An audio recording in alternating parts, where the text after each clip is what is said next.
Hello everyone, welcome back to your channel Neatflix. Hope you all are doing absolutely fine. So हमने जो series start की हुई थी solid state की, ये हमारा 4th लेक्चर है. तो हमने अब तक सॉलिड स्टेट में क्या क्या देख लिया था. हमने देख लिया था कि सॉलिड्स क्या क्या होते हैं, सॉलिड्स के टाइप देख लिए थे, क्रिस्टलाइन एंड अमॉर्फस. फिर क्रिस्टलाइन सॉलिड्स के हमने टाइप देख लिए थे, molecular, ionic, then metallic and covalent solids. अब हम पढ़ने वाले हैं वॉइड्स. अब आप सोचेंगे हम एकदम से वॉइड्स पे क्यों जंप कर रहे हैं, क्योंकि लैटिस, यूनिट सेल या हमारी different type of packing arrangements, ये सब देखने से पहले हमारे को जरूरी है वॉइड्स देखना, ताकि हमें बाद में इनके अंदर कोई कंफ्यूजन ना आए. तो इसलिए हम सबसे पहले यहाँ पे आज सबसे पहले हम डिस्कस करेंगे वॉइड्स. ठीक है. अब जो वॉइड्स है इसका मतलब क्या होता है, मतलब आप लिटरल सेंस में इसका मीनिंग क्या समझते हैं. वॉइड मतलब होता है कि कोई भी खाली जगह जो होती है उसे हम वॉइड बोलते हैं. फॉर एन एग्जाम्पल, मैंने एक बॉक्स लिया, उसके अंदर खूब सारी मैंने बॉल्स डाल दी. सोच लीजिए टेनिस बॉल डाल दी, है ना, बहुत सारी टेनिस बॉल डाल दी. तो आपको लगता है जो पूरा बॉक्स है वो 100% जो है उसके अंदर कोई स्पेस नहीं बची होगी, पूरा बॉल से भर गया होगा? नहीं.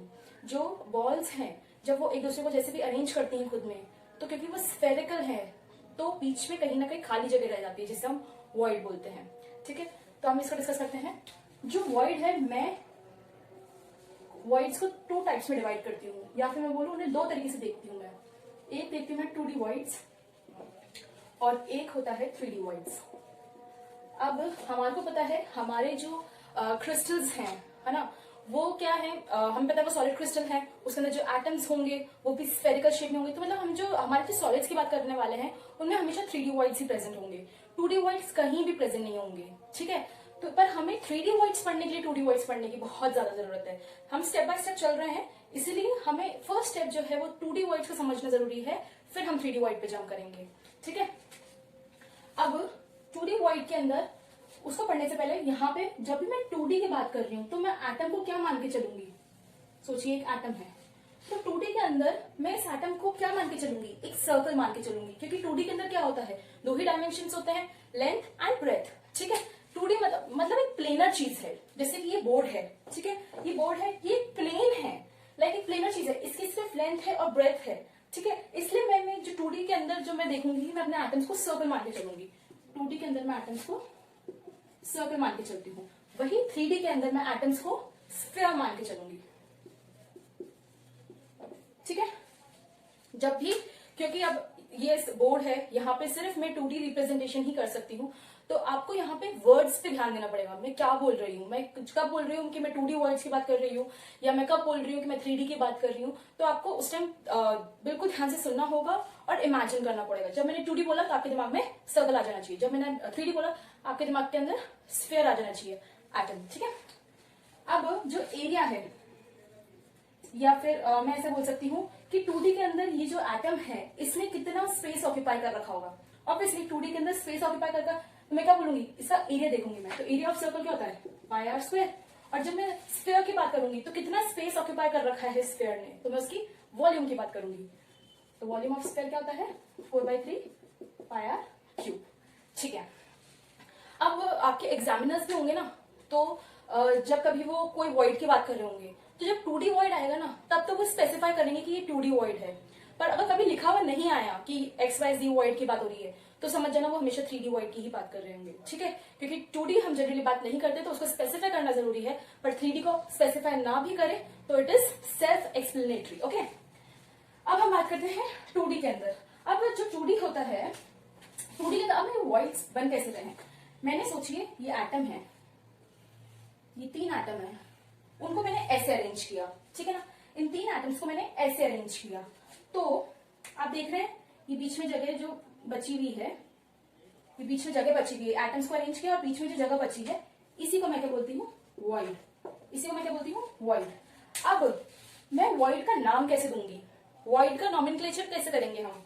वॉइड का नॉमेनक्लेचर जैसे हम बायोलॉजी के अंदर चीजों को जैसे वो दिख रही है उस बेसिस पे हम उसको नॉमेनक्लेट करते हैं, वैसे ही हम यहाँ पे भी देखेंगे. जैसे सोचिए क्या मतलब, देखिए आपने एटम्स के सेंटर से जब जोड़ा, आपने एटम्स को के सेंटर को जब जोड़ा, उससे जो ज्योमेट्री आ रही है, एटम्स के सेंटर को जोड़ने से वो जो ज्योमेट्री बनेगी वही मेरा वॉइड का नाम हो जाएगा. समझ रहे हैं आप?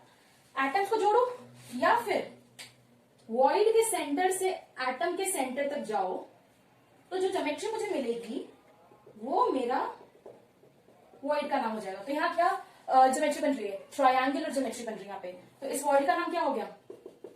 Triangular void. ठीक है, अब सोचिए, मैं भी सिर्फ 2D की बात कर रही हूँ। अब सोचिए मैंने एटम्स को ऐसा अरेंज किया, एटम्स को मैंने ऐसे अरेंज किया, ये मेरा वॉइड है। अब आप खुद बताइए, एटम्स के सेंटर को मैंने जब जोड़ा तो मेरी कैसी ज्योमेट्री बन रही है? मेरी ज्योमेट्री कैसे बन रही है? स्क्वायर। ठीक है, तो मैं इस वॉइड का नाम क्या रख दूंगी? Square planar void. क्या नाम रख दूंगी? Square planar void. इसे ट्रायंगुलर प्लेनर वॉइड भी बोल सकते हैं, और ये स्क्वायर प्लेनर वॉइड। प्लेनर क्योंकि ये प्लेन में लाई कर रहा है। ओके, तो ये स्क्वायर प्लेनर वॉइड हो गया। अब मैं बात करती हूँ कोऑर्डिनेशन नंबर की। किसकी बात कर रही हूँ मैं? Coordination number. अब आपको जब आप क्वेश्चन सॉल्व करेंगे ना सॉलिड स्टेट के, जब हम आगे इन फ्यूचर जब क्वेश्चन सॉल्व करेंगे, तो सॉलिड स्टेट के अंदर कोई हार्ड क्वेश्चन आपको नहीं मिलेगा कभी भी। बस सॉलिड स्टेट के अंदर एक ही चीज सबसे इंपॉर्टेंट होती है, क्वेश्चन को समझना, क्वेश्चन की हर एक वर्ड को सही से समझना, सही से पढ़ना। अब मैंने यहाँ पे कोऑर्डिनेशन नंबर बोला है, सबसे पहले कोऑर्डिनेशन नंबर समझ लेते हैं। कोऑर्डिनेशन नंबर, कोई भी चीज को सराउंड करने वाली चीज जो है उससे हम कोऑर्डिनेशन नंबर बोलेंगे। इसके नेबर्स जो है, फॉर एन एग्जाम्पल जैसे यहाँ पे हमने देखा, अब मैंने कोऑर्डिनेशन नंबर बोला है। अब कोऑर्डिनेशन नंबर मैंने किसका पूछा है? वॉइड का। मतलब कोऑर्डिनेशन नंबर ऑफ वॉइड क्या होगा? कहने का मतलब है कि इस वॉइड को बनाने वाले कितने एटम हैं, या फिर इस वॉइड के नेबर्स, इस वॉइड के सराउंडिंग एटम कितने हैं, कितने एटम्स हैं जो इसके नेबर्स हैं, इसको सराउंड कर रहे हैं, या फिर इस वॉइड को बना रहे हैं, वो कितने एटम्स हैं, वो उसका कोऑर्डिनेशन नंबर होगा। तो coordination number of this void, triangular void, क्योंकि ये 3 एटम से बना है, 3 एटम्स इस वॉइड के नेबर्स हैं, तो इसका कोऑर्डिनेशन नंबर क्या हो जाएगा? 3। क्या हो जाएगा इसका कोऑर्डिनेशन नंबर? 3। ठीक है, वैसे ही अब आप खुद बताइए, स्क्वायर प्लेनर वॉइड का कोऑर्डिनेशन नंबर क्या होगा? कोऑर्डिनेशन नंबर ऑफ वॉइड बोल रही हूं मैं। स्क्वायर प्लेनर वॉइड का कोऑर्डिनेशन नंबर क्या होगा? 4, क्योंकि ये 4 एटम से सराउंडेड है ये वॉइड। ठीक है, आइए समझ। ओके, अब बात कर लेते हैं 3D वॉइड्स की। ठीक है, 3D वॉइड्स को पढ़ने के लिए थोड़ी सा स्पेस चाहिए। अब मैं बात कर रही हूँ 3D वॉइड्स की। 3D वॉइड्स के अंदर जो है, मैं इसको जनरली 3 पार्ट्स में डिवाइड करती हूँ 3D वॉइड्स को। चलो पहले अरेंजमेंट से देख लेते हैं, नाम देने से पहले। ठीक है, अब सोचिए मैंने एक ट्रायंगुलर वॉइड बनाया। ठीक है, ये मैंने ट्रायंगुलर वॉइड बनाया, दिख रहा है ट्रायंगुलर ही है। अब इसके ऊपर मैंने एक और एटम रख दिया, इन 3 बॉल्स के ऊपर मैंने एक एटम रख दिया। तो ये कैसा वॉइड बन रहा है? इसकी ज्योमेट्री से देखें, नॉमेनक्लेचर कैसे करते हैं? ज्योमेट्री से करते हैं। तो देखते हैं इसको, अगर मैं इन एटम्स के सेंटर पॉइंट्स ले लूं तो ये कैसा दिख रहा है? सोचिए ये वॉइड है, ये जो था ये हमारा, ये वॉइड को रिप्रेजेंट कर रहा है। तो ब्लैक जो है ये वॉइड है, नीचे 3 एटम्स हैं, इक्विलैटरल ट्रायंगल बना रहे हैं, और ऊपर ये एटम मैंने रख दिया। ठीक है, ठीक है, ये ट्रायंगुलर, नीचे ट्रायंगल बन रहा है और ऊपर ये। अब जब मैं इनको जोड़ती हूं, ठीक है, तो ये क्या बन रहा है? क्या बन रहा है? व्हाइट कैसा दिख रहा है आपको? कौन सी ज्योमेट्री बन रही है? टेट्राहेड्रल। तो इस व्हाइट का नाम क्या हो गया? Tetrahedral white. इसका कोऑर्डिनेशन नंबर क्या हो गया? 4 एटम से सराउंडेड है। चलो इसको थोड़ा सा हम और अच्छे इसमें देख लेते हैं। ये नीचे 3, ये देख रहे हैं, नीचे 3 जो एटम्स है वो ट्राइंगल के शेप में अरेंज है। ऊपर से मैंने एक एटम रख दिया, ये ऊपर से रखा हुआ एटम है। तो ये जो वॉइड बन रहा है, ये ज्योमेट्री क्या बन रही है? ये ज्योमेट्री क्या बन रही है? टेट्राहेड्रल। तो इस वॉइड का नाम क्या हो गया? Tetrahedral void. ठीक है, अब हम बात कर लेते हैं, अगर मैंने एटम्स को ऐसा अरेंज किया, मैंने एटम्स को ऐसे अरेंज किया, ठीक है, स्क्वायर प्लेनर दिख रहा अभी। तो अब इसके ऊपर एक एटम रख दिया, इसके नीचे एक एटम रख दिया। समझ आ रहा है? इस एक स्क्वायर प्लेनर है, चलो इसको भी समझ लेते हैं।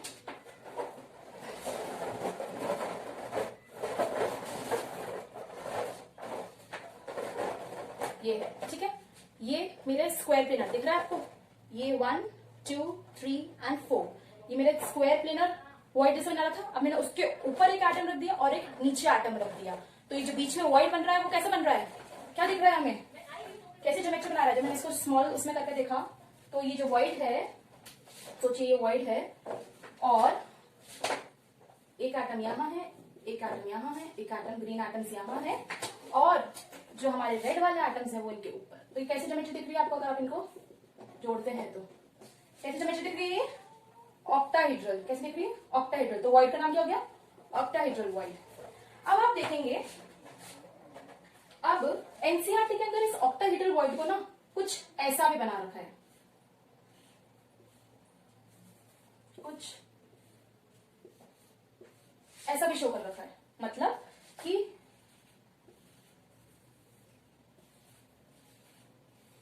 तीन एटम ऐसे और तीन एटम ऐसे, ठीक है। तो ये तो ठीक है, ऐसा शो कर रखा है। अब हमने देखा कि ऑक्टाहेड्रल, ये तो समझ आ रहा है कि ज्योमेट्री है, पर ये तो कहीं से ऑक्टाहेड्रल दिख नहीं रहा, तो फिर ये कैसे ऑक्टाहेड्रल वॉइड बोल दिया। ये जो वॉइड मेरा प्रेजेंट है इसे मैंने कैसे ऑक्टाहेड्रल वॉइड बोल दिया, मैंने क्या, एनसीईआरटी वालों ने बोल रखा है, ठीक है। मैंने अभी तक कैसे कहा था कि नॉमेनक्लेचर हम करते हैं जैसे ज्योमेट्रीज दिख रही है उसके बेसिस पे। अब मैंने इसे कैसे ऑक्टाहेड्रल वॉइड बोल दिया, इसमें तो कहीं ऐसा दिख नहीं रहा है कि ये जो ज्योमेट्री है वो ऑक्टाहेड्रल है। ये जो है ना, ये आपके देखने के नजरिए पे डिपेंड करता है, ओके। आप किस एंगल से उसको देख रहे हैं। हमने अभी ये स्ट्रक्चर लिया था, ठीक है, ये स्क्वायर प्लेनर था, उसके ऊपर एक एटम रख दिया, एक नीचे एटम रख दिया, तो जो वॉइड बन रहा है वो ऑक्टाहेड्रल बन रहा है। पर मैं अब इस एंगल को थोड़ा चेंज कर दूं, अभी तक हम इसको ऐसा देख रहे थे, अब मैं इस एंगल को थोड़ा चेंज कर दूं, अब मैं इस चीजों को थोड़ा ऐसे देखना स्टार्ट करूं, समझ रहे हैं आप। अब मैंने चीजों को थोड़ा ऐसे देखना स्टार्ट किया, तो क्या ये सेम नहीं लग रहा, पीछे के ऐसे हो लेते हैं, पीछे के एक ट्राइंगल, जो मेरे ग्रीन एटम्स है वो यहाँ पे रेड एटम्स है और आगे के जो ब्लैक एटम्स है वो मेरे येलो एटम्स है। तो क्या ये चीजें रिजेंबल नहीं कर रही, तो यहाँ पे डिफरेंस किसका है, हम कैसे देखते हैं उस एटम को, उस मॉलिक्यूल को, उस अरेंजमेंट को कैसे देख रहे हैं हम, उस पर डिपेंड कर रहा है। तो हमने जब देखा कि चीज तो वही है, बस देखने का नजरिया अलग है, उसके बेसिस पे उन्होंने बताया, एनसीईआरटी वालों ने लिखा है कि बेटा जब ऐसा बन रहा हो ना स्टार जैसा, तो भी जो वॉइड प्रेजेंट है आपका वो कौन सा रहेगा, ऑक्टाहेड्रल वॉइड। आया समझ, ठीक है। अब यहाँ पे हमें बताया कोऑर्डिनेशन नंबर 4 है, तो यहाँ कोऑर्डिनेशन नंबर क्या है हमारे वॉइड का, coordination number of void, coordination number क्या है, 6 है। हमारे वॉइड का कोऑर्डिनेशन नंबर 6 है, 1 2 3 4 5 6।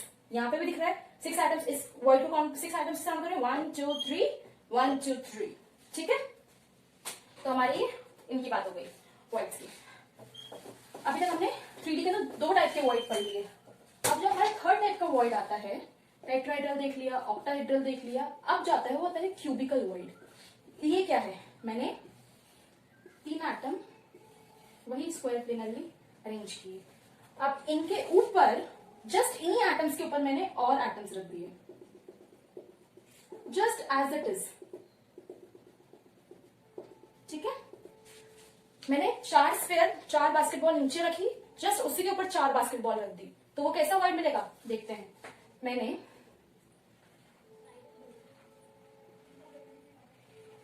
4 एटम्स नीचे रखे, ठीक है। अब थोड़ा सा 1 मिनट रुकिएगा, ये 4 एटम्स मैंने नीचे रखे, इनको मैं ज्वाइन करती हूँ, स्क्वायर बन रहा है मेरा, जो ग्रीन वाले एटम्स थे। अब मैंने रेड एटम्स रखे, अब मैंने रेड एटम्स जस्ट इसी के ऊपर रख दिए, एक स्क्वायर के ऊपर जस्ट दूसरा स्क्वायर रख दिया, मैंने एटम्स के बीच का लिया, सेंटर पॉइंट्स लिए। अब इनको मैं ज्वाइन कर दूं, तो ये कैसा बन रहा है, क्यूबिकल बन रहा है। तो ये जो मेरा वॉइड हुआ वो कैसा हो गया, क्यूबिकल वॉइड। कैसा वॉइड हो गया, क्यूबिकल वॉइड। और कोऑर्डिनेशन नंबर क्या हो गया वॉइड का, वॉइड का कोऑर्डिनेशन नंबर क्या हो गया, 4 नीचे 4 ऊपर, 4 ये मिलकर बना रहे हैं, तो इसका कोऑर्डिनेशन नंबर हो गया 8, ठीक है। तो अभी तक हमने देख लिए कि जो वॉइड्स हैं मैंने उनको 2 पार्ट में डिवाइड किया, एक 2D वॉइड्स और एक 3D वॉइड्स। 2D वॉइड्स के अंदर हमने 2 टाइप के वॉइड्स देखे, ट्रायंगुलर वॉइड और स्क्वायर प्लेनर वॉइड्स, ठीक है ना। और वॉइड्स को हमने नाम किस बेसिस पे दिए, जिस बेसिस पे वो अपनी ज्योमेट्री बना रहा है उस बेसिस पे इनको नेम किया है। फिर हमने हमारे देख लिए 3D वॉइड्स। 3D वॉइड्स में हमने 3 टाइप के वॉइड्स देखे, एक देखा हमने टेट्राहेड्रल, फिर हमने ऑक्टाहेड्रल देखा, फिर हमने क्यूबिकल वॉइड देखा। अब क्योंकि क्यूबिकल उसकी बात हो ही गई है तो हम थोड़ा सा समझ लेते हैं क्यूब के बारे में, ठीक है। थोड़ा क्यूब के बारे में समझ लेते हैं। क्यूब सब जानते ही हैं वैसे तो, बट थोड़ी सी नेक्स्ट क्लास में पहले प्रिपरेशन कर लेते हैं, ठीक है।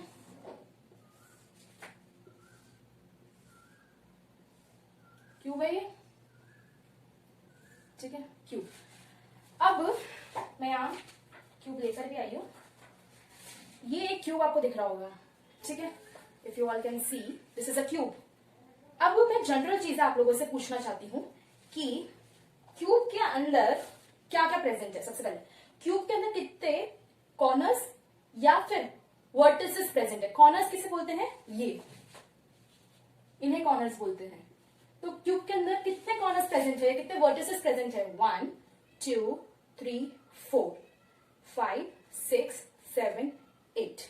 तो हमें दिख रहा क्यूब के अंदर कितने वर्टिसेस प्रेजेंट है, कितने कॉर्नर्स प्रेजेंट है।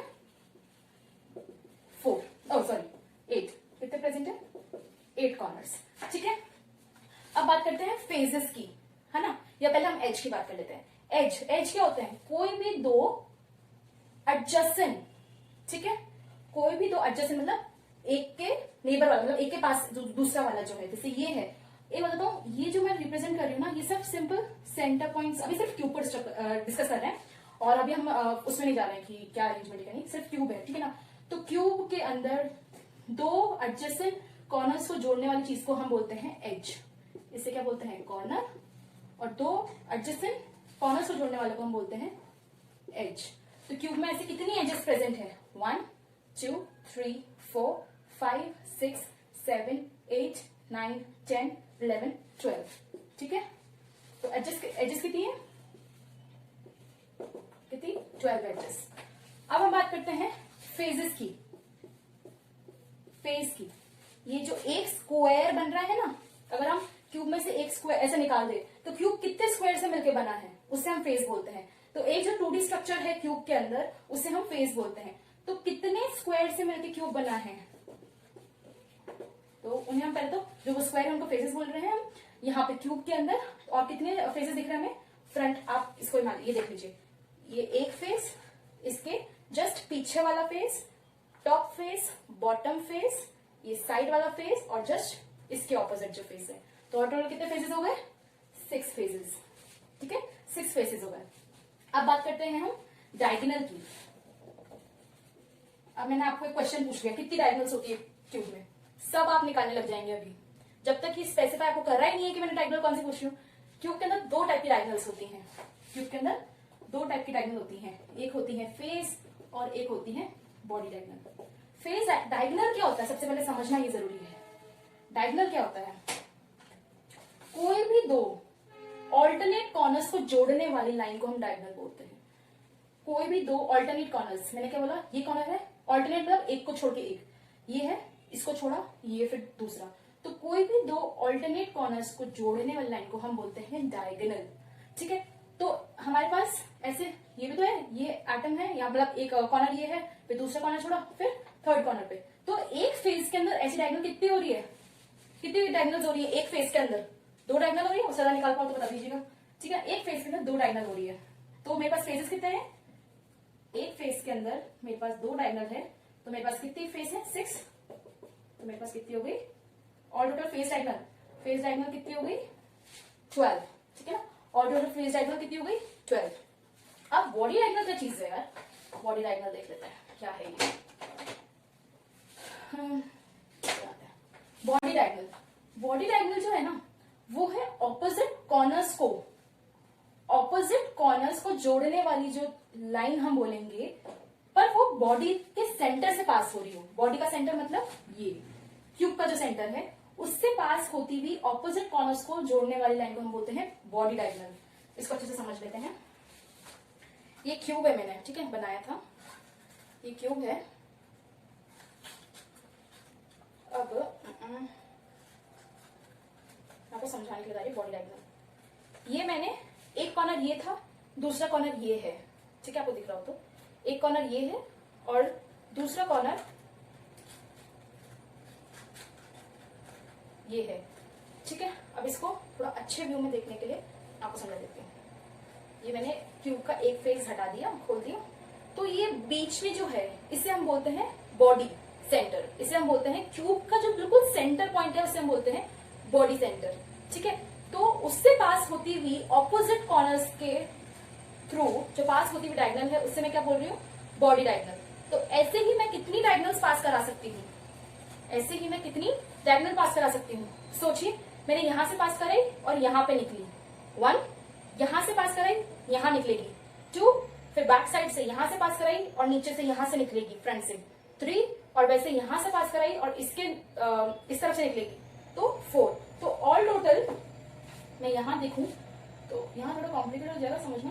तो यहां से पास होती हुई 2 बॉडी डायगोनल ये, और वहां आगे के फ्रंट वाले कॉर्नर से पास होती हुई पीछे के इन 2 नीचे वाले कॉर्नर तक कितनी बॉडी डायगोनल हो गई, 4।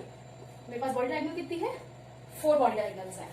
ठीक है, ठीक है। एक कंसेप्ट हमारा रह गया था, जैसे मैंने आपको जो डिफरेंट डिफरेंट वॉइड्स बताए हैं, जैसे मैंने आपको ट्रायंगुलर वॉइड बताया, मैंने स्क्वायर प्लेनर वॉइड बताया, ठीक है ना 2D के अंदर। वैसे मैंने 3D के अंदर आपको डिफरेंट टेट्राहेड्रल, ऑक्टाहेड्रल, क्यूबिकल ये वॉइड्स बताया मैंने आपको। तो मैंने इनका कोऑर्डिनेशन नंबर आपको बताया था कि कोऑर्डिनेशन नंबर ट्रायंगुलर वॉइड का कितना है 3, ठीक है ना। स्क्वायर प्लेनर का कितना था कोऑर्डिनेशन नंबर 4। वैसे इनका बताया था मैंने। अब एक चीज हमेशा याद रखना, क्योंकि ये हमेशा एग्जाम के अंदर आएगा, एग्जामिनर आपको जरूर कंफ्यूज करने के लिए बोलेगा। अपन को पता है जो मेरा वॉइड बना था ट्रायंगुलर वॉइड, ये मेरा ट्रायंगुलर वॉइड था, ये जो वॉइड प्रेजेंट था, ठीक है, क्योंकि ये ट्रायंगल ज्योमेट्री बना रहे हैं तो इसमें मैंने ट्रायंगुलर वॉइड बोल दिया था। तो ये जो ट्रायंगुलर वॉइड है, अब मैंने सोचिए इस वॉइड के अंदर कोई एटम रख दिया, क्या बोल रही हूँ मैं, ध्यान से सुनिए। इस वॉइड के अंदर ये जो स्पेस है इसके अंदर एक एटम रख दिया तो उसका कोऑर्डिनेशन नंबर क्या हो जाएगा, ऑफ कोर्स जो वॉइड का कोऑर्डिनेशन नंबर है वही उस एटम का होगा, क्योंकि अब वो एटम उस वॉइड में प्रेजेंट है। उस एटम को सराउंडिंग एटम्स जो है वही तो कोऑर्डिनेशन नंबर रहेगा। तो मैं क्या बोल रही हूँ, अगर आपसे क्वेश्चन पूछे कि ट्रायंगुलर वॉइड का कोऑर्डिनेशन नंबर क्या है तो आप बोलेंगे 3। मैंने बोला कि एक एक्स एटम है जिसको मैंने ट्रायंगुलर वॉइड के अंदर रख दिया, उस एटम का कोऑर्डिनेशन नंबर क्या है। तो कंफ्यूज हुए बिना वर्ड्स पे ध्यान देना है आपको। तो उस वॉइड का क्या हो जाएगा कोऑर्डिनेशन नंबर, ऑफ कोर्स 3।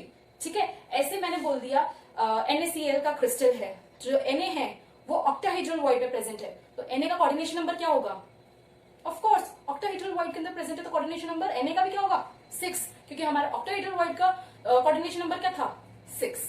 ठीक है, तो हमने देख लिया कि जो कोऑर्डिनेशन नंबर ऑफ वॉइड होता है और जो कोऑर्डिनेशन नंबर जो एटम उस वॉइड में प्रेजेंट होता है वो सेम रहता है। ठीक है, एक और चीज लास्ट वीडियो के अंदर आपने नोट किया ना किया, जब मैं वीडियो को वापस से गो थ्रू कर रही थी तो वो रह गया था जो मैंने SiO2 आपको बताया था क्वार्ट्स, ठीक है ना, क्वार्ट्स बताया था।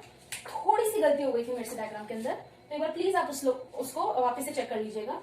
तो जो SiO2 का डायग्राम होता है, जो स्ट्रक्चर होता है डायग्राम, ठीक है, जो स्ट्रक्चर होता है SiO2 का वो ये है। ठीक है, ऐसे ही फिर आगे कंटिन्यू होता है। ठीक है, तो ये है हमारे SiO2 का स्ट्रक्चर। तो आप इसको प्लीज एक बार नोट कर लीजिएगा और करेक्ट कर लीजिएगा। तो दैट्स ऑल फॉर टुडे। अब हम नेक्स्ट क्लास के अंदर हमारी देखेंगे डिफरेंट टाइप ऑफ पैकिंग क्या होती है, फिर पैकिंग एफिशिएंसी के बारे में बात करेंगे। आज हमने जो डिस्कस करा, इसको आपको जो कोई भी कंफ्यूजन हो just please let me know. इनको समझना बहुत जरूरी है, ये बेसिक्स हैं आपके, ठीक है ना। ये बेसिक्स ही आपको आगे फर्दर चैप्टर के अंदर माइंड क्लियर रखेंगे आपका और आपको क्वेश्चंस इजीली सॉल्व करने में हेल्प करेंगे। Okay, so that's all for today. Thank you everyone.